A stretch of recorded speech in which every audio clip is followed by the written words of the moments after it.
I learned a lot. It's a great sport to learn like patience, because everything's not gonna go well. You're gonna make a birdie one hole, and then you're gonna hit a ball OB the next hole. It's just gonna happen. But you gotta like control your emotions. You gotta be able to persevere.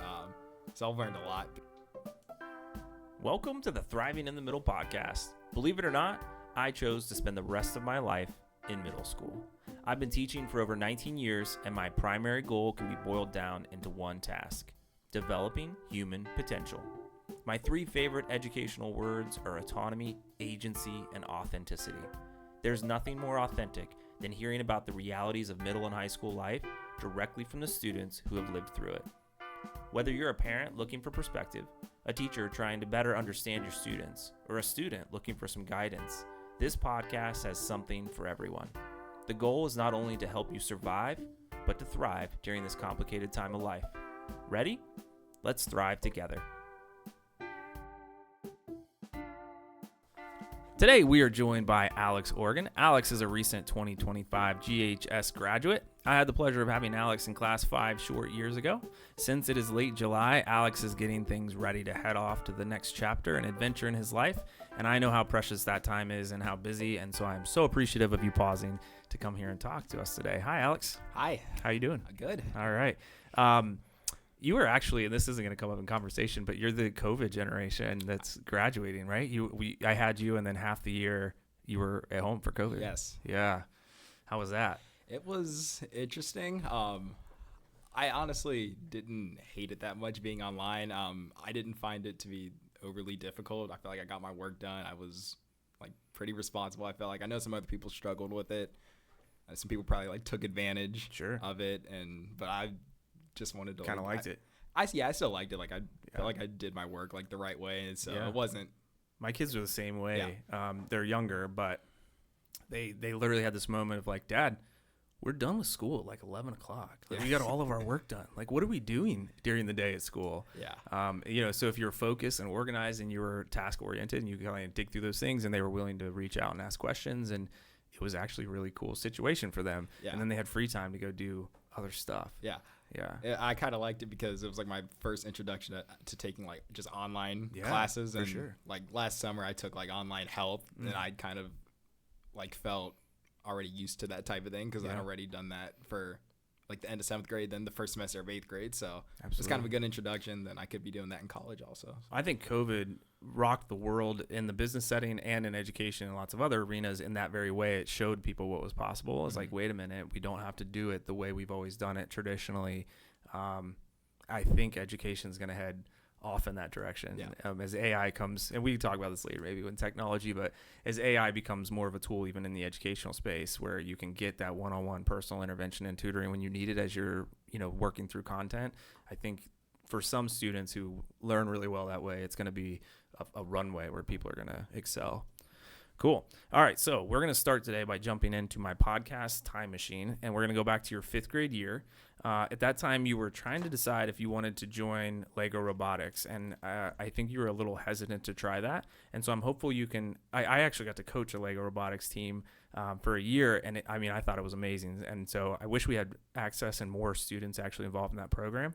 And so I'm wondering if you can talk us through a little bit about why were you hesitant to join when you were a 5th grader, and then we can get into after that some of the things that you maybe learned through the experience because you ultimately decided to go for it.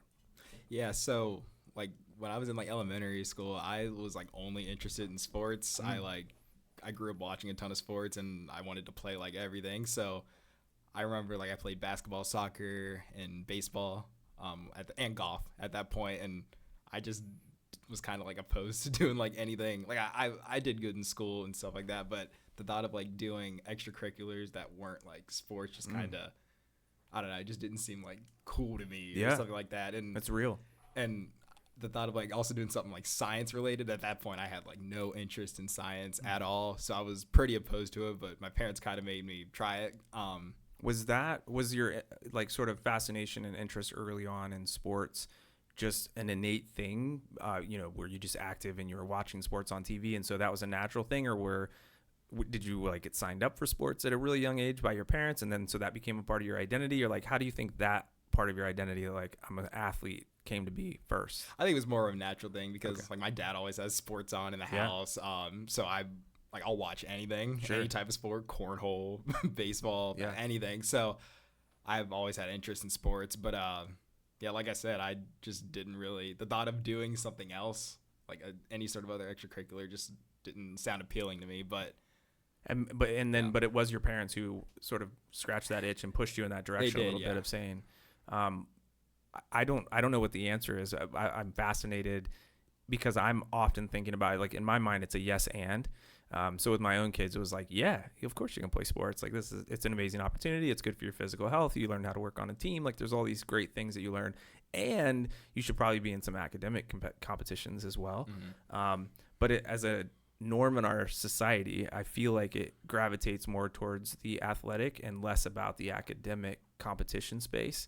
And in a moment, I think, and I look forward to hearing some of the things you took away from Lego Robotics, but I would love to normalize for more families and students of, yeah, do that. And you should probably be, flexing that intellectual muscle and competing in that space as well. Because I think, and you can tell me if I'm wrong or right here, once you got in the real world, and maybe you're, I don't know if you have the glimpse of that yet. Maybe you don't know yet, but you're probably it's going to maybe look more like the academic competition kind of arena than the athletic one, even though I think they're both relevant, I guess.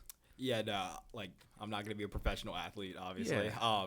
Like it's good to like I said, I play golf and tennis. Like I'm going to be able to play those the rest of my life, but that's not what I'm going to be like doing in my life. So like the skills I learned from robotics, just like being introduced to engineering, even though that's not like what I'm going into, just like that introduction into like science, that started to interest me. And going into high school, I started to like want to learn more about biology and chemistry. So that was just like starting out there. That was important for me because it led me to have like a bigger interest in science. And there is some in sports problem solving that takes place. I mean, that's definitely there, but I think, in that academic arena and like Lego Robotics, and when you say engineering, it is really about like problem solving. Like as an engineer, like how do I have these set of circumstances and then find a solution to it.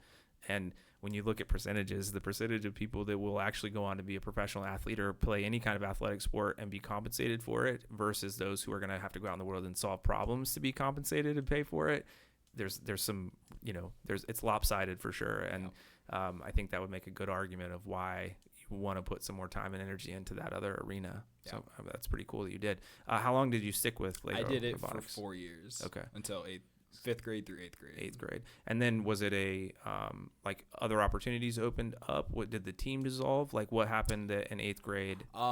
So I was in FLL, First Lego League, and our team like was gonna go up the next level into First Tech Challenge, and I was considering doing it. I went to like a few practices, but I was gonna be very busy with just other extracurriculars, so I decided to step away from it. But was it a Granville team or was it through the Works? It was through the Works.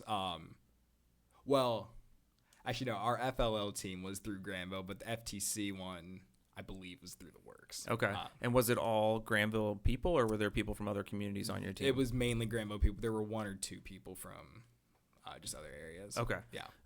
And, for listeners, that's one, the Works in Newark is a way if you don't have a team and not sure how to form, you can form your own team, but you can go to, I think Rory Leith is the advisor there at the Works. You just reach out to her and she'll find people that have teams and can get you, get you started on a path to being in Lego Robotics.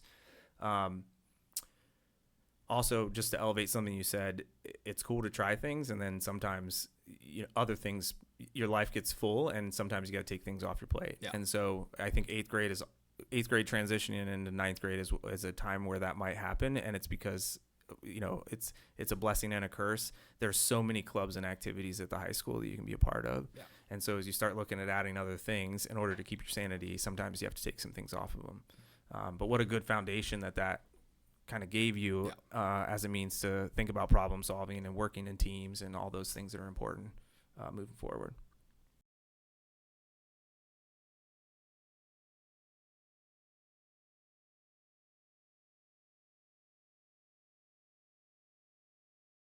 Shifting gears a little bit, I would love to hear a little bit about your experience with the varsity golf team. Speaking of athletics, I'm curious how you got your start in golf. Unless you have a family that golfs, it might be a sport that's sort of hard to get an entry point into. And so I'm wondering how you got into that. And then from a broader sense, are there some things that golf teaches you that you can apply? You know, we talked earlier, like athletics can help you with your day-to-day life, and there are lots of really important lessons. Was there anything inside of golf you learned that maybe you found relevant to day-to-day living and life and maybe even academics? Yeah, so growing up, like my dad plays golf, so he introduced me to it, and like I said, we have golf on at home a lot. So do you have a favorite golfer? Favorite golfer? I like Jordan Spieth a lot. Yeah.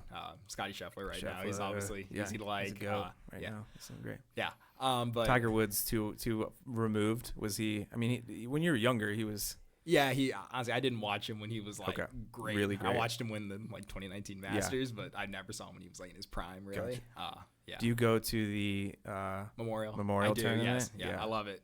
Yeah. I have a cousin who has a house right on the 8th green, I think it is. Okay. And so they put up all that metal fencing just for that memorial, which is wild, through the whole community. But there's an entry point, so we can literally go off his back deck and walk out and watch them putt, and then we can come back in and eat a sandwich or the walk. It's a pretty fantastic situation. So, cool. So, Dad played, and so there was just this, like, he took you out on the course and you were playing, and did it come naturally? Was it a frustration kind of moment, or was it like, I can kind of do this? I think it came pretty naturally. I started taking lessons pretty early. I think I started when I was probably like 9 or 10. Where did you take lessons at? I started at Golfland, Granville Golfland over here. Jeff Jackson. And I started playing tournaments when I was 10. Paul, what's Paul's last name? He owns Golfland. Yeah, he owns Golfland. I can't remember. I'm blanking. He's an instructor out there. So it's a great place to start if you're looking for some lessons. Literally right in our backyard. You can go there, and there's a couple instructors. And then keep going. Sorry. Yeah, so I started tournaments when I was like 10, just through it's called Licking County Junior Golf Association. So just some summer tournaments. Which is also best kept secret for parents and students listening. It's called, is it the same as the Licking County League? Or is that different? I think that's what some people call it. Maybe it's just I'm shortening it up to that, because my kids play on that. It's like every Monday they go and play a different tournament, and it's like $10 or $15, and so you get to go play, these courses in a really cheap way, especially if you don't belong to a country club. I don't golf a ton, so getting the reps to get good at golf is difficult. It's a really easy way, and then they get to go out there and golf with people they don't know and have conversations, and it's a pretty sort of growing up moment too, which is cool.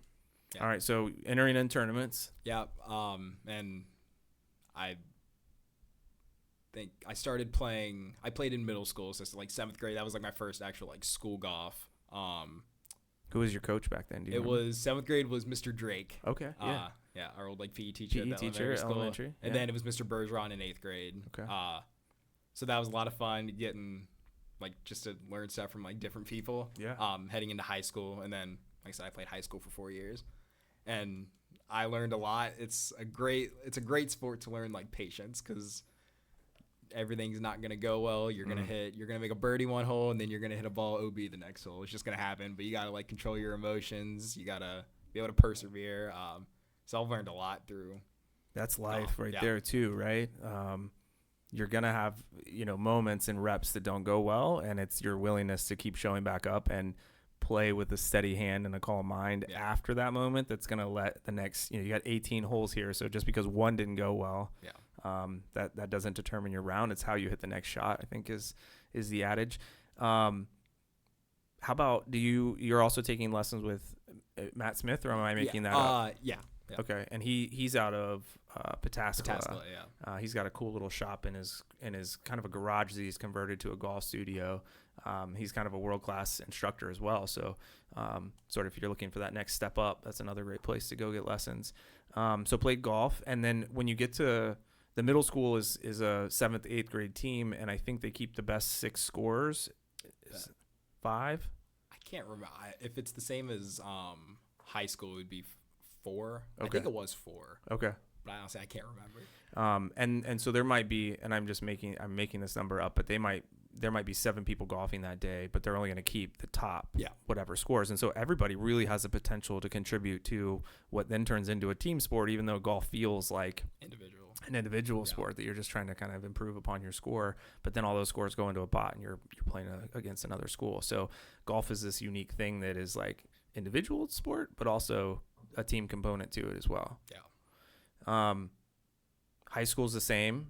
Yeah. Is there a JV and a varsity? There's, the JV and varsity. Yeah. There's, and both, like, so a JV team will play and a varsity team will play, or is only the varsity competing at the high school level? There's normally JV and varsity tournaments just separate from each other. Oh, cool. Yeah.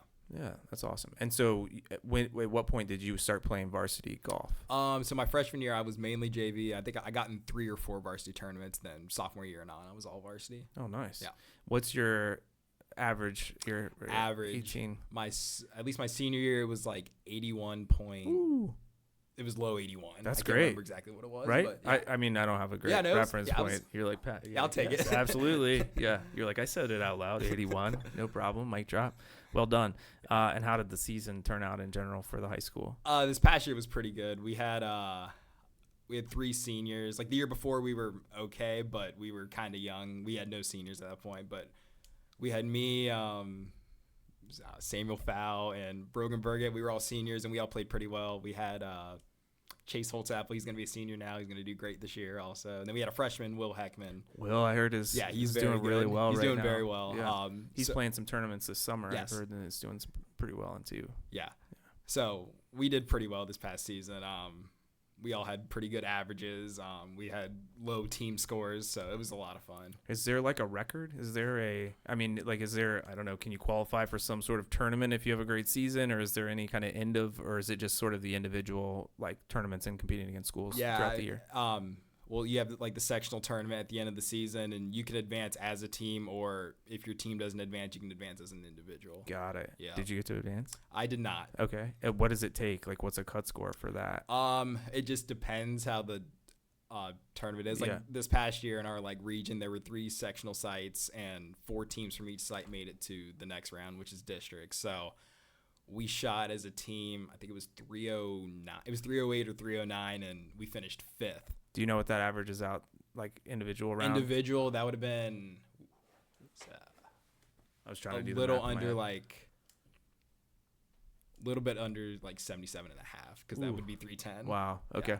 Yeah. So we honestly we played pretty well, but we just got beat. Yeah. Well, I think that's life too. You know, you can do really well, and there will be sometimes other people who still do really better, and you get to walk away going and feeling good about the fact that you performed well. Yeah. Right. Cool. All right. So speaking of athletics, you also play varsity tennis. And I said both of those teams are both like an individual sport, but also a team level. And you eventually earned a spot. And I think this is, and you can talk to us about, like, is this something you aspired? Like, do some people only play doubles? Do you want to play singles? Like, is that a thing? Eventually earning one of the individual spots. So could you talk to us a little bit about, why tennis? I don't, it's not the go-to sport when you think about like basketball and football and baseball. And again, what are some of the things that tennis has taught you? Yeah, so it's funny. I did tennis just because I wanted to get my PE credit taken away because I was doing golf, and at that point I needed to have 2 different sports. Tell us about that though. So just explain that a little bit, because I think that would be helpful for some people. And like how do you do it, and then why would you want to do that? Yeah, I just thought that compared to obviously like basketball, which I play basketball, but I'm not like great at it, compared to like basketball or baseball, I felt like tennis would be something easier to pick up, and I feel like I'd have a chance to make the team. What's the requirement? Like I don't think everyone knows that you can get out of a PE requirement. So how do you what's the deal with that? Well, at least my freshman year, you had to play 2 seasons of a different sport. Okay. Now I could be wrong, but I think you just have to play 1 season of a sport, and you're good. You don't have to take PE in high school. Fill out paperwork or something, or send an email, or how does that? I don't remember having to do paperwork. I think it was just like in the system. They know because you played yeah. So if you play a sport, it gets you out of a PE credit. Now, why would you want to get out of a PE credit? I'd rather take other classes during the day versus having to use a period on PE. And I don't think middle schoolers potentially have that in the forefront of their brain as much as a high schooler does, but you really are juggling and looking for these requirements and these boxes that you have to check. And so if you can open up a space, one, it allows you to put something else in there that you might have or need to take, but it also gives you an opportunity to take something that you might just want to take. And when you're starting to think about exploring what's out there, and in 4 years going to make a decision on a major and spend a lot of money potentially to get a degree, it's cool to start creating blank spaces in your schedule when possible, so that you can then plug in things that you know, exploratory kind of wise maybe want to do. And so that was the intent. It's like, let's get PE out of there. Yeah. And if you play a sport, you can do that. So that's why you didn't grow up watching tennis or have ambitions to be the next, but you did it. And I love that, because there's no right or wrong way to get into a sport. And so it's cool that you did that. Yeah. And then what? Like, how did it go? Yeah. So my freshman year, I did better than like I expected. I was JV the whole year, but I feel like I picked it up like pretty quickly. Is there coaching? And I don't mean that in a, like a, like it almost sounds like, of course there's coaching, but like so somebody who came in without much experience in tennis, there's enough coach, because I think about a high school sport. Yeah. A lot of them athletes have played their whole lives. And so when they walk in, the coaching maybe looks a little different. Yeah. But you felt like you had enough coaching as a new tennis player to be dangerous, to be competitive. Yeah, I felt like I did. I learned, like I said, my one friend Samuel, he played golf, but he was also like our number one kid on the tennis team. He taught me a lot. Yeah. And then just meeting Coach Corder, he like gave me private lessons just for me to like pick it up pretty quickly. That's so awesome. Yeah. And am I right that the high school tennis team doesn't cut anybody? You might not play. Am I wrong? I mean, I think we've cut once or twice because typically we have a lot of people try out. Gotcha. So we've cut before, but Got it. he doesn't like to cut. Yeah. No, and I don't think anybody I'm really glad you does, clarified. Absolutely. Yeah. But you know, I think there are some sports that are much more sort of cutthroat. Yeah. And keeping a small roster, but if you have interest and hustle and are athletic and are willing to put in some time to getting better, it's a sport that you can obviously, as you did, enter into as a high schooler or middle schooler. A high schooler. As a high schooler and play, and eventually you were varsity. I was, yeah. And playing individuals. Yeah. Tell me about that. Like, what's the difference between? I mean, obviously, doubles, you're two people against two, and then individuals. Do you want to play individuals? Like, is that like a desirable? Yeah, at least I think most of us would like to play singles. Because like at least how it works, like you have first singles, second singles, third singles, then first doubles and second doubles, and then in a high school match, so that's like 5 matches, and then it's whoever wins the most matches, like wins the match overall as a team. And the single spots are more, that's more desirable. I would say that's what it's people like are like fighting for. Gotcha. And like I wanted that. Like after my freshman year, those are like the best players. I mean, those are who's gonna move into the single spots. I'd say in general, yeah. So there's some like bragging rights to that too. Yeah, a little bit. Yeah, a little bit. Feels maybe. good. Yeah, it does feel good. Yeah. That's like what I wanted after my freshman year. Like I said, I didn't know what to expect. Like I was just playing for fun. But like I worked hard in the off season, and luckily like I got the single spot my sophomore year. Then I was able to keep it my the next 3 years. Yeah. So I had a lot of fun with it. Is that the takeaway? Because that was the back end of that question. Is like, what's some things that taught you? Is that your takeaway about the sort of working hard in the background? So, yeah, like I never would have like going into it. Like I said, I was just doing it to get the PE credit. So I never would have thought that. Like I felt like I had a chance to maybe get varsity like my senior year going into it, but I didn't think I was gonna be able to get it like my sophomore year. But like I said, I put in like a lot of work in the off season, and it was also good to like, cause like I said, I played golf all my life. It was fun to be able to mix tennis, like not just golf all the time, because I feel like that honestly helped my golf game a little bit. Being able to like take breaks in the summer and practice tennis a little, just so I wasn't just like putting everything towards one sport. There's a little more movement, athletic movement in tennis. Than not that there's obvious. Try to generalize anything. There's obviously athletic movements in golf, but the actual like side to side and the hustle part of it. Yeah. I also like something you said in there, the willingness to do something and not be good at it. A lot of people won't show up and do something. So you're really good at golf and you've played golf for a really long time, and so there might not have been that distinct moment of like, I really suck at golf. Yeah. Because when you're young, you're allowed to suck at golf, right? You're allowed to like, but with tennis, going in as a high schooler, you probably sucked at tennis, and you sucked at tennis in front of other people, and that I think is powerful too. The willingness to walk into a room and suck at something and stay around long enough to get better at it. Yeah, like that's clutch. Like that's huge. So that's a pretty cool takeaway as well. All right, so both of my boys are in the orchestra. They play the cello. Is the cello your instrument? I played viola. Viola. Okay. In between the violin and the cello, size-wise, right? So they're both playing we did not have an orchestra at least not, I mean, shout out to the Granville Music Program. You know, they have over 80% of our students involved in some sort of music, whether it's choir or orchestra or band. So we have a pretty robust, but so both my boys are in orchestra. They both play the cello. And because of that, I've gotten to watch you interact and sort of helping out with the younger age cellists, the younger age orchestra members, I should say.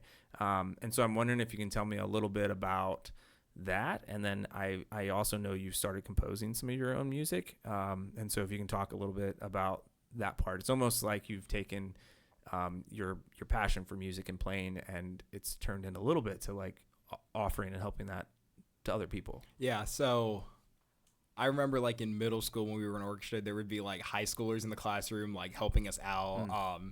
And it was just kind of like, obviously, like I love Mrs. Schnabel and Mr. Opatrick, but it was also cool to have like someone closer to your age, like being able to help you out with like little things. Like if you're holding the instrument wrong, someone could come over and just like help you. It feels different coming from somebody that's a little younger. Yeah. Right. So I like that a lot. And then like near the end of junior year, I was thinking like, I kind of want to do that. And I talked to Mrs. Schnabel about independent study. So this past year I went down like most 8th periods at the end of the day. I would go down to the intermediate school and I would help out with like the 6th grade orchestra. That's awesome. So tell me a little bit about independent study. Yeah. What is that, and how would you go about setting something like that up if you're interested? Yeah, so I basically came up with like what I wanted to focus on, and I like presented it to Mrs. Schnabel. It was basically just like I wanted to work on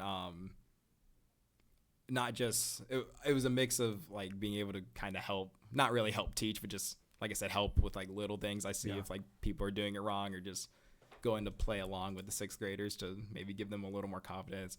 So I wanted to work on that. And I also wanted to work on like my music arranging at the same time. So like some days I also wouldn't go down to the intermediate school. I would stay back at the high school and then just work on like arranging music. Yeah. So it was a mix of both of those things that I wanted to work on, and we were able to make it like a class. So as a high schooler, you can go to a teacher and obviously be the teacher you think is most closely associated with whatever the interest thing is that you're trying to do, and ask them. And if they're willing, you can do that independent study, and it gives you a full year or semester. Can be a full year high school credit, which you need a certain number of credits to graduate.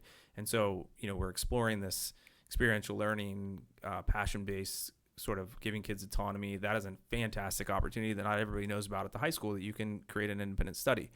I will say on the backside of that when you go to a teacher and ask them that, you're asking them essentially to kind of take on another class, like another thought thing that's going to go into their brain. And they've got a lot swirling around in their brain as it is. And so when you do that, do it with fidelity and make sure that you're ready to show up in a big way.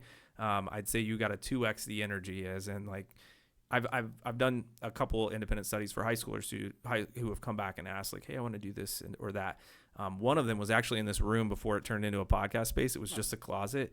It was Yusuf Solomon, and he was in my ELM class and electrified a bicycle that's actually hanging on the wall behind you. And he then wanted to electrify a full-size motorcycle. And he's like, could we do that as an independent study? And I'm a car guy. I'm like, absolutely. So he restored, tore it down and put a whole motorcycle together in this closet, which was pretty cool. That's cool. Yeah.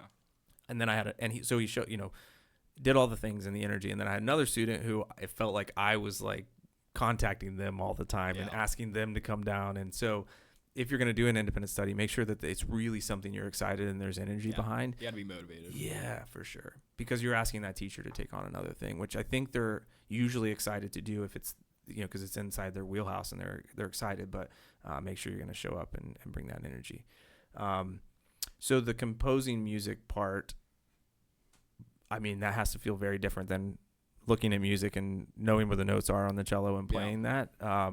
What was that like? Yeah, so I got into that during my freshman year, like our spring concert. There was one kid, Julian Rogers. He like arranged a song for like the orchestra to play, and it was like a pretty funny performance. But it was like really cool to me, and I was like, I kind of want to do that. Just try and like think of like one of my favorite songs and just try and like write the music for it. So during the summer that year, I kind of started just like playing around with it, and over time it like turned into a hobby. And are there like groupings of notes? Like how do you know what to start putting down on a piece of paper? Like how does that part work? You can either like, luckily the most like of the software that I use, like you can just like put down a note like on the like music stab and it'll like play the note. So like you can hear it and like when I listen to a song, like, I can just like compare like what I hear on the like software to like the song, and I'm able to like put that together. Yeah. What software are you using? It's called, the one I use is called, I think it's called Make Music. Okay. It's something through the school that we had access to. But there's also stuff like MuseScore, Sibelius. Those are some other. And any of those, like, I think there's like FL. So my younger son plays drums, and he's gotten into composing music, and it's so I can't imagine what it looked like prior to having access to technology like that. I would assume it's like learning all the notes, playing a note, liking the sound of that there, and then writing it down, and then playing a note, and then playing them together.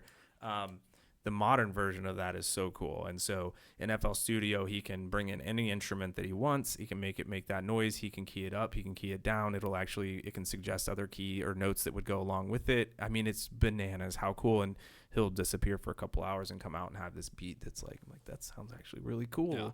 Yeah. So if you like music, recommend getting into even if you don't want to do that later, or you're not going to do anything with it, it's just another layer of appreciating music and how hard and, putting those sounds together is pretty cool. And then I was able to, my sophomore, junior, and senior year, I was able to like arrange songs. We played one song my sophomore year at our spring concert. My junior year, then we actually did 2 songs that you arranged. That I arranged. Yeah. What's that? That's so cool. Yeah, it was a lot of fun for me. I mean, I can't imagine putting all this energy and then it being alive on stage. Yeah. And everyone else is there to play your music. Yeah. That's pretty cool. Yeah. So do you have to write, this is my lack of knowledge, it's the same sheet music and same notes, no matter if it's the cello or the violin or do they have different? Okay. Yeah. So like some instruments might have the melody at one point, then some instruments could have like a harmony. Got it. Like bass so you're notes writing in the background. parts for the different instruments when they come in and when they go out. Yeah. Oh boy, a lot of fun. That sounds intense. Yeah, that's awesome. All right, so along that same vein, and these might be tied together. I think you were taking Mrs. Smith's, E.B. Smith's SDL English course. Is that right? Yep. And so she created this course. Again, we've had this sort of shift, and I all the way back to the start of our conversation is really kind of tied to COVID, or COVID at least accelerated the progression of this, that education can and should probably look different because the world looks completely different. And so this is really all about giving kids choice and autonomy and building out agency inside of an English course. And so it's an elective. It's an elective that you can sign up and choose if you want to take that style of English course. And so I'm wondering if you can tell us a little bit about that. And I think maybe composing music was a piece of that. Yeah, it was part of that. Yeah. Okay, so tell us a little bit about what you did with that time and how that worked, and then how that class maybe felt different, and then did it change your perspective on maybe what you even want from education moving forward? Yeah. So I had a lot of fun with that class because we got to, like, a lot of times we got to research I don't want to say whatever we wanted, but like we would be given like broad kind of guidelines, and then we could kind of research whatever we wanted within that.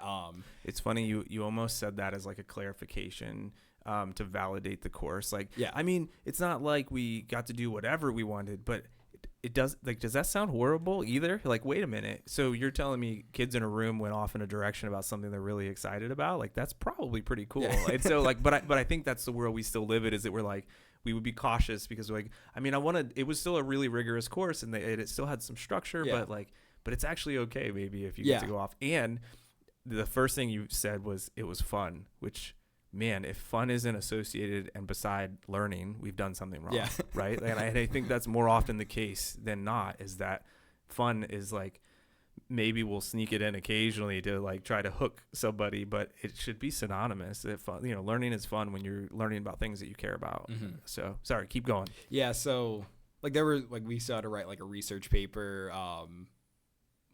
which they had to go and ruin it with a research. So that's like regular for any like high school English class. But like besides that, like I remember I was able at one point to like just do research about like jazz music, and then I would like just like write about it. So we were able to like I said, like research kind of a lot of stuff that we just had interest in, then combine that like English aspect to it, where we would write about it, maybe like write an essay or make some sort of like presentation about it. So you could, like, I remember a lot of times like you could write an essay, you could like make a video or make a PowerPoint about like what you learned. So we had a lot of freedom, and it was a lot of fun. Those two things are so they're such easy transitions for any teachers listening. Of like, why do you care if our standard is that we need to write a research paper? Why do you care what they write it about? Like, why not give up that choice so that they're excited and interested about what they're researching? Like, that seems like a really good transition and change. And then the ability to put it in whatever medium or mode to showcase that learning and knowledge, where the world doesn't work in written papers anymore. Like, I don't know in what capacity anyone's turning in a 5-paragraph essay for their profession. And so why not multimedia? Why not a podcast? Why not, creating some video interview? Giving up that control in that arena seems so relevant to me too. So those two things are really cool. And I would assume it changed learning. The environment. It did. Yeah, it did a little bit. There was a lot more like interaction between people.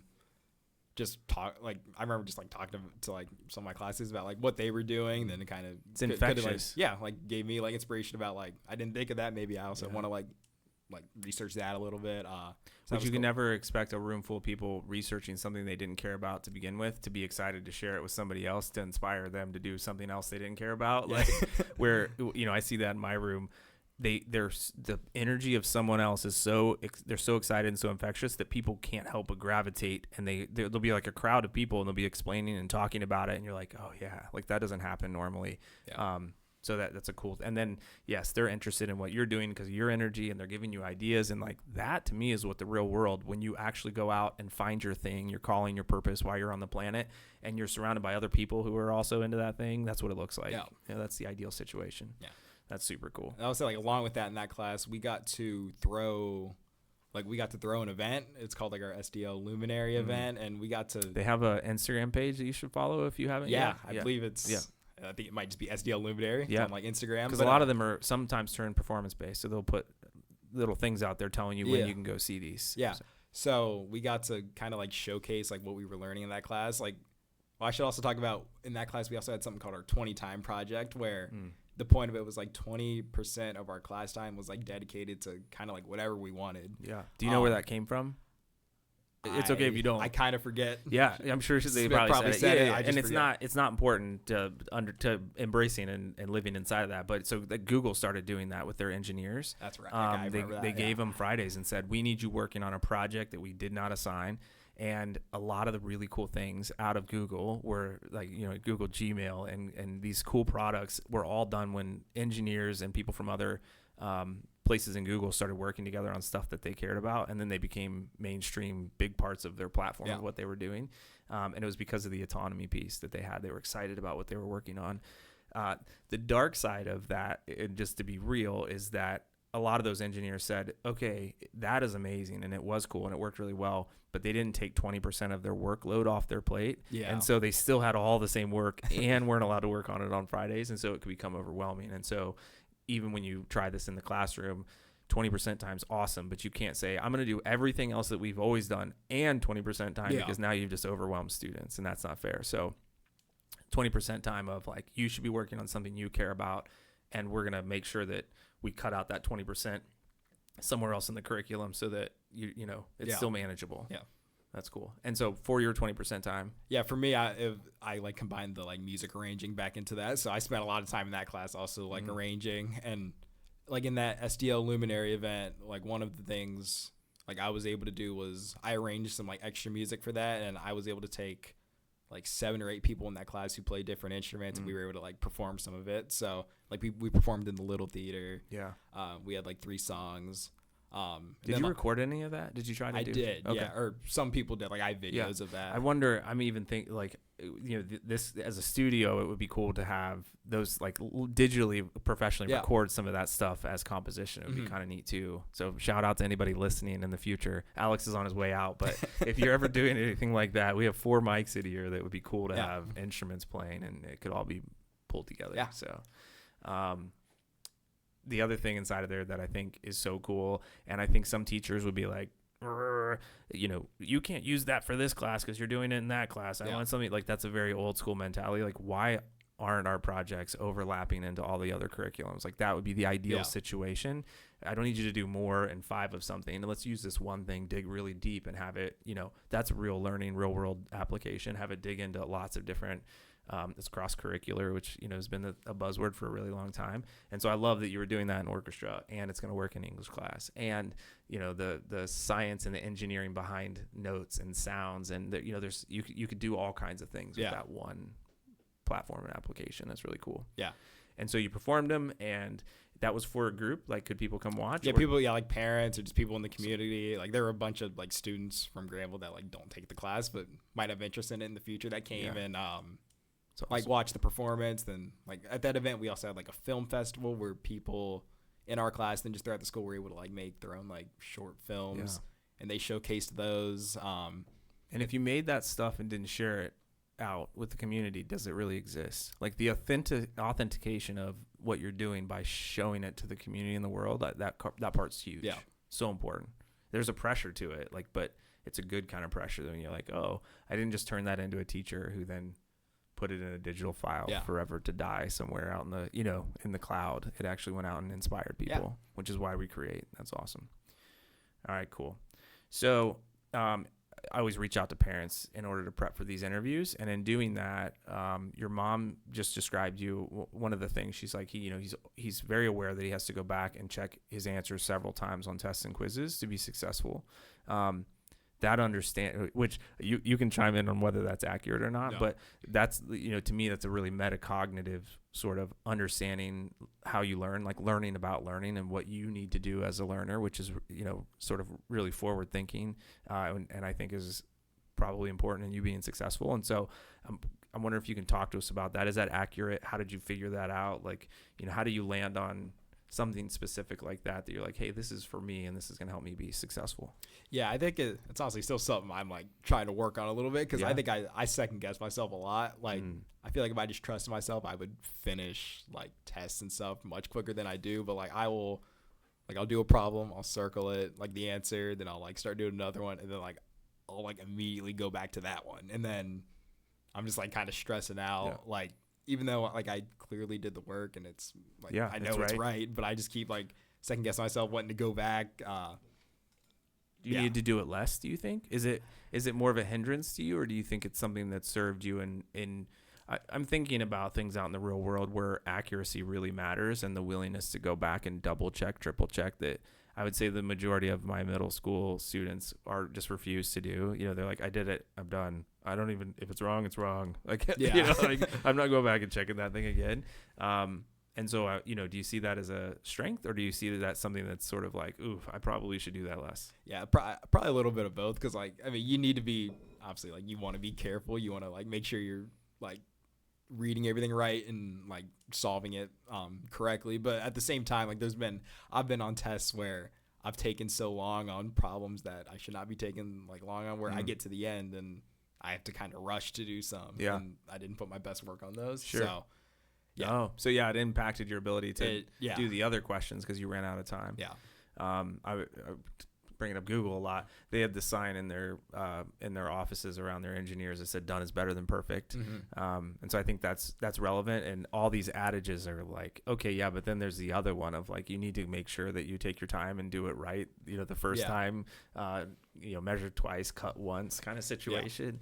And so it's finding the balance, marrying a balance between those two things of the willingness to take your time and do it right, but also making sure that you get it done and finish. And I would almost like to throw the testing scenario out the window because they're artificial. Like, again, nowhere else in the world will that ever be. You have 4 more years of it potentially coming up, but then after that, of course, you work with a team. You get to check your answers with someone else who's going to double check your math, and then you're going to use you can look stuff up and you're going to run it through AI because that's the world we live in now for sure. And so I think the real world will kind of solve some of those problems for you because you won't be all on your own in a timed scenario where you're going to run out of time. You'll be working on it with other people. Yeah. So maybe we just need to test less and it would solve that problem. But the underlying value of the willingness to do it right and get it right is still probably a really good one. Cool. So we mentioned it's the end of July and you're going to blink and you're going to be headed off to Ohio State. Is that right? Ohio State. I don't know much about your thought process in that, so I'm wondering. I always think it's interesting. How did you land on Ohio State? What did your college application, sort of checking out schools process, look like? And then why did you land there? Yeah, so I don't want to say I always wanted to go to Ohio State, but I was always interested in it because it's close and it's a good school. But I had interest in some like out of state places. Like I only ended up applying to Ohio State and Kentucky, but I had interest in, for example, like Tennessee, Purdue a little bit, but just like these are all pretty big schools. They're pretty big schools, yeah. So you kind of knew that. Yeah, I kind of wanted something different compared to Granville being a small town, pretty small town. Yeah, pretty small. I love Granville, but I wanted something a little different. Yeah. But I would say what a great time to see something different too. College is a great time. You know what Granville in a small town's like. Like go see a big city. You might be like, ooh, I like that small town, or you might be like, oh, this is cool. Yeah, I want the big city. So sorry, keep going. But like when I just started like looking at the financial aspect, obviously like the out of state tuition is a lot. Yeah. So I only ended up applying to 2 places. I do wish I would have applied to a couple more places just to like see what would have happened, but I will say most likely I think I would have ended up at Ohio State either way, which I'm happy about. Yeah. So you had to have pretty great, and I'm just being real, academics, if those are the only, like your grades and your SAT, ACT, because both of those are pretty challenging schools to get into. And so if you're only applying to 2 schools that can be challenging, you don't have like a backup school or you felt pretty good about. Yeah, I felt pretty those. confident. Yeah. And Ohio State used to be that, it could be I'm going to get into Ohio State. It's really tough to get into now. Something you said there that's so important is tuition. And so you said you were looking at UK and Ohio State, and UK's tuition is going to be out of state tuition, and it's drastically more expensive. Yeah. Right. I got some decent scholarships from there, but it was still going to be 15 to 20,000 more a year. There compared to Ohio State, and the program at Ohio State for what I'm doing is better, a little better anyway. So that's an easy decision. Well. Yeah. I mean, so 2 things in there. One, don't not go to a school just because of the cost at first, because there are lots of scholarships. Like you will be surprised at what kind of money they might offer you or get you, find ways to knock down the tuition to get it to be close to in-state tuition costs. But at the same time, knowing out-of-state tuition is dramatically more expensive. Yeah. And I can't stress enough, you want to get in and get out with spending as little money as possible. Yeah. And that's called ROI, return on investment. And that's true when you go buy and spend money on anything. Like, how can I get the biggest return for the amount of money that I'm spending out? And so, I struggle as a parent. I'm thinking 4 years in the forward here of, I'm not sure what I would even encourage my child to go explore right now and spend, it's going to be over $100,000, as in what degree is going to still have really great job prospects because of AI. And I don't want to over exaggerate or, sound the alarms, but the world is going to change in rapid succession. Like it's going to happen pretty fast, and there are going to be a lot of jobs that just don't exist. Now, new jobs will come up. And so really thinking about like what that landscape will look like and how can I go and spend this money on a career and a job that will land me a job at the end that's going to be able to make enough money to make that money I spent make sense. Yeah. Right. Like that's so huge. And getting in and out as cheap as possible. So that's a fantastic decision. Ohio State is cheaper. And by the way, that's a better program for your major. Was there any other qualifications outside of, you wanted a big school and you wanted something for your major, or those kind of that's what you were looking for as you navigated that schools? Was honestly the main thing. I always like the thought of going to a big school also for like sports was always, how cool is that going to be to, even as a like a community kind of moment, like you will always have something to do because there's going to be a basketball game, a football game, and going to that is going to be this experience that you'll remember for the rest of your life. Like I didn't go there. Like I've only been to Ohio State games as somebody who didn't go to Ohio State. So I can't imagine how cool that part's going to be. It should be cool. Yeah. What about your major? So you said they're better with your program. Yeah. What is it you're thinking about doing, and how did you land on that? Yeah, so I'm doing pharmaceutical sciences. I became like interested in, like I said, like when I started robotics back in like 5th grade, that's like where I was kind of introduced to like science that like somewhat interested me. Then once I hit high school, like I took biology my freshman year, which I liked, and then I took chemistry my sophomore year, and that really interested me. Like it seems like a stretch, but Lego Robotics always has this underlying theme of solving a world problem, and you use robotics and build these things out in the robot and programming it to then go solve the problem, where pharmaceutical science really is about there's a problem and how am I going to use pharmaceuticals and science as a means to address that problem out in the world and help people. Sorry, so keep going. I love that correlation of going all the way back to a decision you were hesitant about making in 5th grade and how that kind of set you off on a trajectory. To start exploring these other things that you're now going to go out in the world and have an impact on. It's pretty cool. Yeah. So like I said, I took chemistry my sophomore year, and that interested me a lot, and it led me to take AP Chem my senior year with Mrs. Cook. Great class. I'd recommend it to people. Hard? Yeah, it was hard, but I enjoyed it. It was good. Yeah, man, I thought that was pretty manageable. And AP courses, just as a little tidbit of information. So AP courses means you're going to take an AP exam at the end of that course, and if you score a 3 or higher, it can potentially then be credit that you can take to a university for that course. Yeah, cool.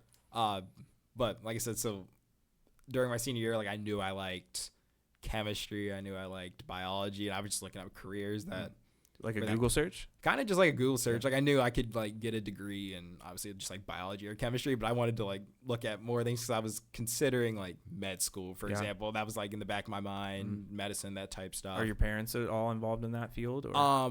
My mom got a degree in biology, so she's always kind of science. She's always kind of like talked to me about like science related stuff. So I always had that like in the back of my mind that I might want to do something science related, even like back in the day when I wasn't overly like into it. I knew there was a shot that I might go into it at some point.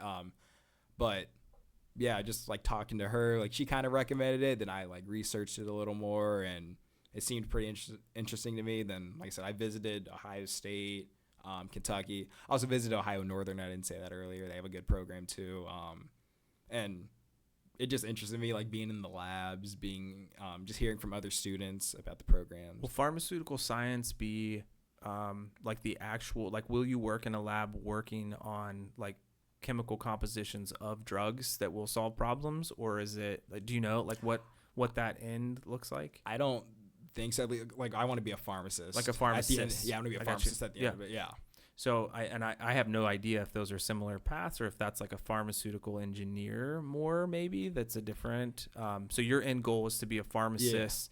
And there is, a pharmacist, there is this like drug compositions, and they do some mixing and some things inside of the pharmacy when you get your prescription. Like it's not always like I'm going to pull it out of this box and put it into this bottle it's some of that, but there is some like actual chemistry behind there too that you have to have a pretty good understanding of. I was thinking about, so my fear earlier of what's the degree that will, enable you to still have a job when you exit in 4 years. And so pharmaceutical science, I think we're still going to want a pharmacist for now. Like same with a doctor. It'll be quite a while until people are comfortable talking to a computer and not talking to a real doctor to ask the questions and have a conversation with.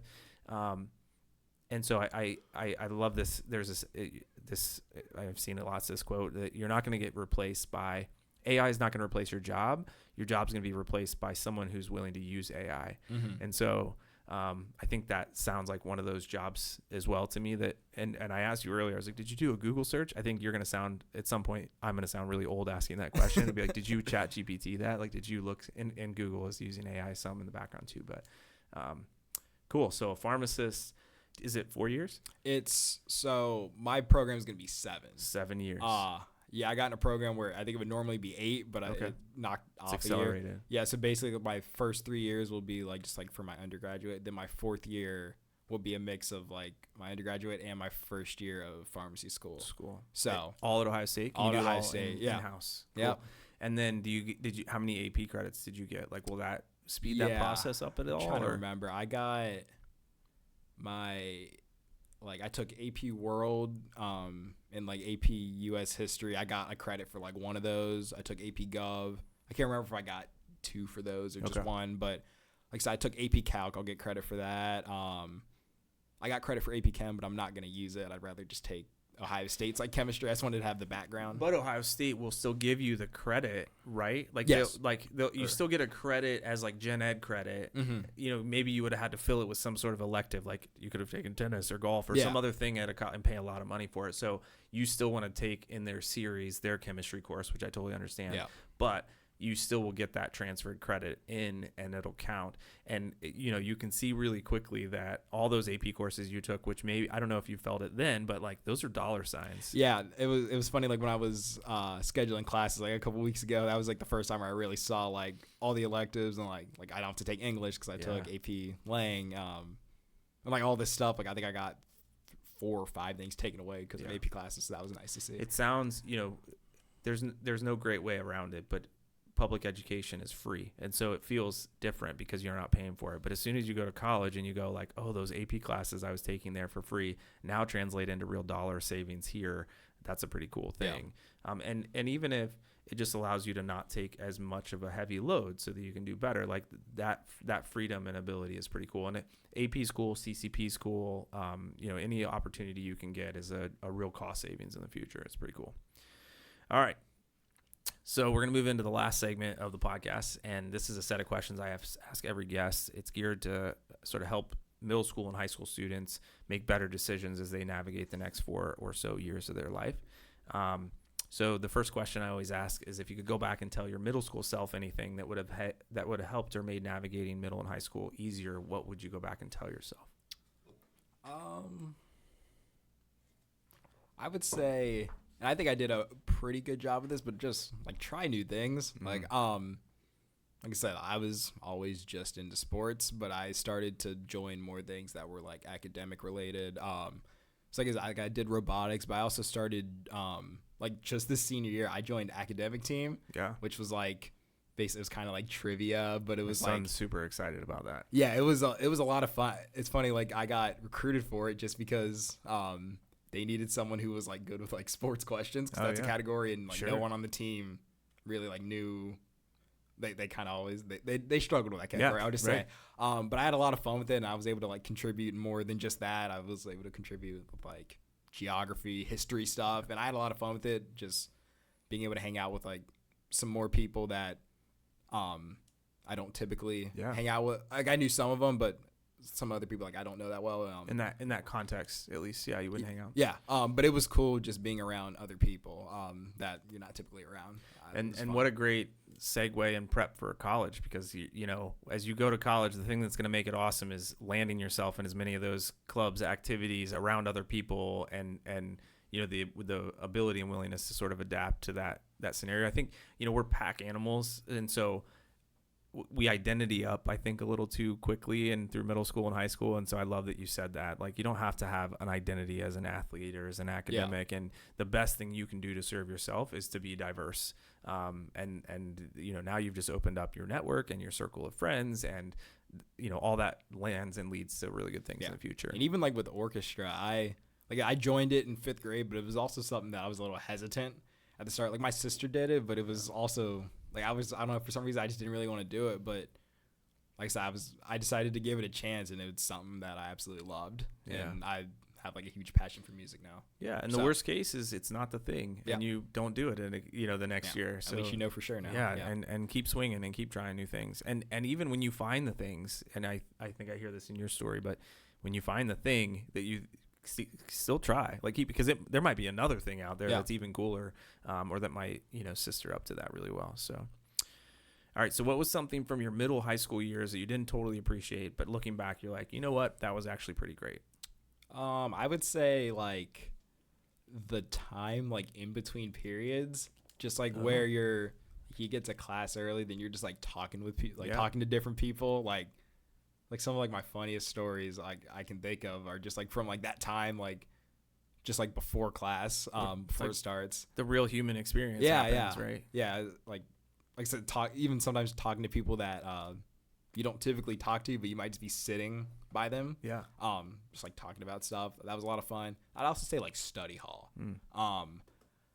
We might butt heads here. Go ahead. I just like kind of a similar thing, just being able to talk to a lot of people. Like I used it for academic stuff, obviously, but sometimes if I didn't have stuff going on and people around me didn't, like we could just talk about just random stuff kind of. Yeah, the reason I said that, so we have ACE period every day here.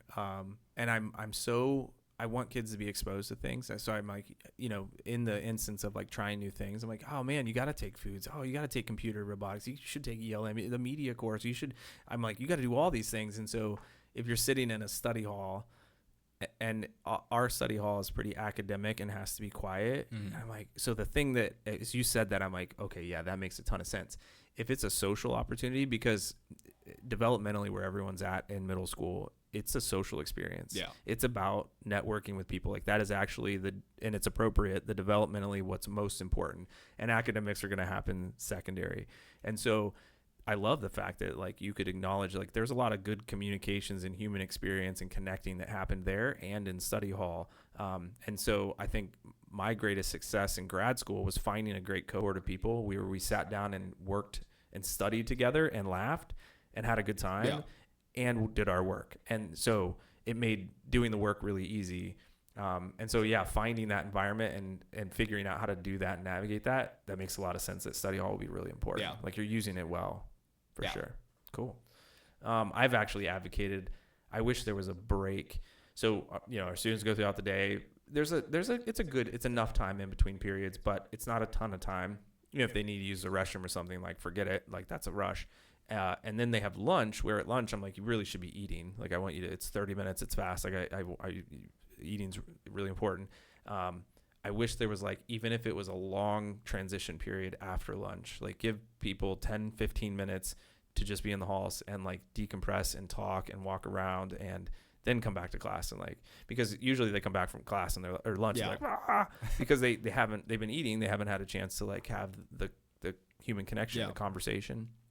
So I feel like that, and use the restroom and do like, that's when all that should happen.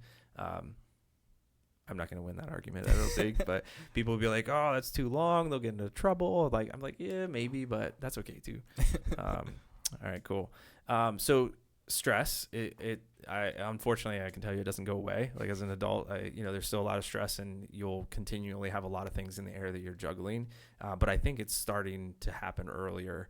And I would say even at the intermediate level, there's like clinical level of stress in some students. And so I'm wondering, as you navigated middle school, high school, and you've been at lots of extracurriculars, what are the things that you found the most worthwhile to deal with and navigate stress? A lot of stuff with music, I would say. Like I love, like whenever I'm stressed out, like I will, like sometimes like I'll just put my phone down and maybe just like lay down or something, just kind of get away from it. But in general, like I like to just like turn on music and just like listen to music and just kind of like relax, or like I said, like one of my hobbies, like my arranging music thing. Like even if it's just for like 10, 15 minutes, just take your mind off of stuff, do something fun. I like doing that. You got to find the pause button somewhere in your life. And music's a great way to do that. Yeah. Does music ever become the stressful thing, or is it typically a good outlet for you? For me, it's like a good outlet. Even like in orchestra, like when we would have like our state orchestra contest coming up, like that can be a little stressful, like if you're not doing well overall as a class. But besides that, like music's always been like something that can like get me away from that was stress. The first OMEAs. That was the first time as a parent I got to see. I mean, I've been teaching for 20 years, so I've heard about the OME. It was the first time as a parent to watch it. And I'm like, oh, this is kind of intense. Yeah. You got a room full of adult judges and all the parents there, and you're just up there playing. So I could see that being a little stressful. Yeah. But they all rocked it. I was like, that's a good experience. No, it's a lot. It was a good experience doing it like all my 4 years of high school. Cause like I said, you had to like, it felt like the most like important performance of the year. Cause like when you're like just in front of like the Christmas concert or like the spring concert, like obviously you don't want to mess up, but there's not really consequences. Can't hear it quite as well, right? In that group of performers. Yeah. And like you're being given a score at that, so it's like you want to just nail it. You want to be perfect. It's the we were talking earlier about when you're working on real work, the need to go show it to the community and present it in front of stakeholders. It's that, right? Yeah. It's like, okay, I'm working on this real thing, and it adds some drive and motivation to like, I'm gonna have to play in front of high-level musicians who are judging me and know when I mess up this note or not. That's good. All right. How would you describe your relationship with technology And that can be like cell phones, that can be your Chromebooks. We're a 1-to-1 school, so every student has a Chromebook. That can be AI, that can be social media. Technology is around us and surrounding us now. So what's your relationship with with that, and then how would you what kind of advice to tell middle school, high schoolers how to navigate it? Like, what are some tips? Yeah, obviously, I use a lot of technology. I use my Chromebook a lot. Now, I just got a MacBook for college. Is Ohio State a Mac school? Like, do they recommend you to get a Mac versus a PC? They recommended both. Okay. So it didn't really matter, but I've had Apple stuff all my life, so I kind of wanted to stick with that. Yeah. I'm on social media and stuff. I love technology, but at the same time, at least AI, I don't use a whole lot of AI. I bet I'll start using a little more. I think it just needs to be used the right way. I think it was Ohio State that said, I hope I'm not misquoting this. It was a major that level university that said, we will have every kid graduated in 4 years being fluent in AI. That they were we're not running from it. Mm-hmm. It's a tool. It's here, and so we want them to make sure. And so it'll be interesting to see what your that'll be cool because I just don't want to I've kind of shied away from it because I don't want to I still want to come up with stuff on my own. Yeah. But I've started to get better at it. We're just to kind of come up with ideas. It's kind of good to just plug in a little question that can give you stuff that you wouldn't have even thought of. Yeah. It's like having the most in tune assistant who is truly not thinking about any of their, as a human being, I have a million things swirling, even on our conversation now in my brain of things that are going on in my life that I'm worried about, that, we're a little egocentric. We're thinking, my story, I'm going to tell you about this thing, where AI doesn't do that. Yeah. And so it's like having the best assistant who knows everything in the internet. And when if you use it like that and ask it questions and use it as a brainstorming tool, I don't typically even use the thing it creates, but it really does unlock my own brain and thinking if you use it as you're just describing as a tool. Mm-hmm. Yeah. But to your point, I'm worried and I don't know how. I'm old. And so I've developed the critical thinking skills and the creative brain exists. I'm worried if you go to it initially for your thinking, does your brain not develop those skills underlying it to use it as a tool? Instead, you use it as a crutch. Yeah. I don't know. Time will tell. So it's cool that you've kind of steered clear of it because you don't want to lean on it too heavily. Even we were talking about, I have another script for another podcast coming up, and the question just didn't sound right or great. And so I plugged it in. I said, here's the scenario. It's a podcast. Here's the question. Can you just help me reword it? And it reworded it, and I liked most of it, and then I reworded a little bit more of it, and I ended up with something that checked the box for me. Yeah. So cool. Social media, any advice? Has that been no drama, pretty smooth? Has it? Yeah, honestly, for me, I personally haven't had any really drama with it, but I know some people do, and I know people would just delete social media just to get away from it, which that's probably a good thing. And that's they're on it too much. You haven't found that to be too much of an issue. No, I don't think so. I just like seeing what other people are doing in their lives. I think it's kind of cool to be able to. It's a connectivity tool. I think it's it's good to connect with other people. So I like it. And I created the Media from the Middle. Shout out Media from the Middle Instagram page. You should join it if you're not already. The GMS_aces as a means to. I wanted to celebrate the cool stuff that's happening. Our students are doing all these amazing things, and I'm hopeful, and I think all the teachers who are on the other end of it that follow it, when they come into math class, they can say, "Oh my gosh, you guys crushed it last night at the baseball game. Oh my gosh, I can't believe you got that award." And just as a means to, I'm aware of all the stuff my students are doing now, and it gives me ability to connect with them on a level that I wouldn't have otherwise, which I think social media can do. Yeah. Right. So not a big deal for you. AI, you're kind of steering clear of. When did you get a cell phone? I think when I was. It was 6th grade, honestly. Okay. It was mainly for sports. Yeah. Just getting picked up from practice. Sure. It was going to be easier for me to interact with my parents. Yeah. So that was the main reason. That's usually, I think, when that's the foray into it is I need to be able to get a hold, not even out of but just as a transportation. I need you to call me. It's raining. How are you going to means to communicate? Yeah. And we went the Apple Watch route, and those weren't as big of a deal or potentially as functional. When you were in 6th grade, they wouldn't have had data, and so they can call on it, they can text as a means to start them down that path in 5th and 6th grade, and then at some point I'm sure they're gonna want a cell phone. So far, my son's not. They've had iPads, they can almost do everything they want outside of they can't scroll, in person on some app. So, all right, cool. Yeah. All right. So last question, just is there anything else that middle school, high school students should start doing now to be better prepared for when they're sitting in your situation, ready to head off to college? I would say, like, if you have an opening in your schedule, and you're like between, like, if you don't need to take a study hall, like if you think you can handle the load, like just at home, like I know do you still have academic assist here? Yeah, Or the ACE period. Or just like the ACE period, yeah. Every single day they get like 30 minutes. 30 minutes, yeah. Like I would just try and take another class. Like I never did that, but I think it's just good to try, like I said, try something new. Like I know there's the like the cooking classes. I love this. Middle school. Don't do what I did. Do what I'm telling you to do. Yeah. Because you opted for the study halls. Yeah, opted for which I think was good for me. But I would say if you can get away with doing it. You can get away with like trying. Yeah, in fairness to you, we didn't have ACE period for the first 2 years. So your freshman, sophomore year, right? I think we had high school. It was like only on Tuesdays and Thursdays or something like that. So it wasn't every day. And now it's every single day. And so, we've kind of built in that study hall period. Study hall / go talk to your teachers and get help on things that you need to, that hopefully then makes what you're saying even more relevant, that maybe you don't need that study hall. Yeah. Don't waste the period if you don't need it. Yeah. Yeah, that's good advice. I would just say just go into every class with like an open mind, even if you don't like English, for example, or if you heard something about the teacher. I just think there's so much of that drama that goes on that remembering that literally every teacher is excited about why, like that's why they pick that major and passion. And so if you show up with that passion, there's a good chance you're going to have a good experience. Yeah. Or you're going to have one and realize it wasn't the thing. Yeah. I would definitely not always listen to that, because I remember hearing that about a certain teacher and it turned out to be like one of my favorite teachers I've ever had. Yeah. And just being real that different people connect on different levels. And so it's okay that maybe that wasn't, that other person, that wasn't their person, but this other, you connected with them in a way that they didn't. So that's good advice. Yeah.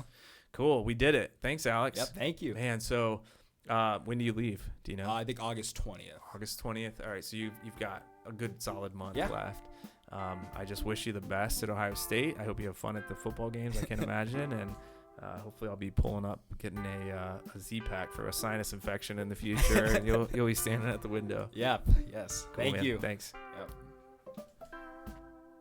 As always, thank you to my guests for taking the time to sit down and share their experience with us. A shout out to Hayes Browder, my son, for creating the original audio used in this episode. A huge thank you to the Granville Education Foundation. Their hard work and grant opportunities have made this podcast space available for my students, and I am incredibly grateful. Another shout out to all my listeners. In a content-rich world, I am humbled by those who take the time to hear the reflection, introspection, and advice offered inside these recordings. I truly believe this podcast has made me a better teacher, father, and overall human being. I hope you find that to be true as well. Until next time, be kind, be grateful, be you.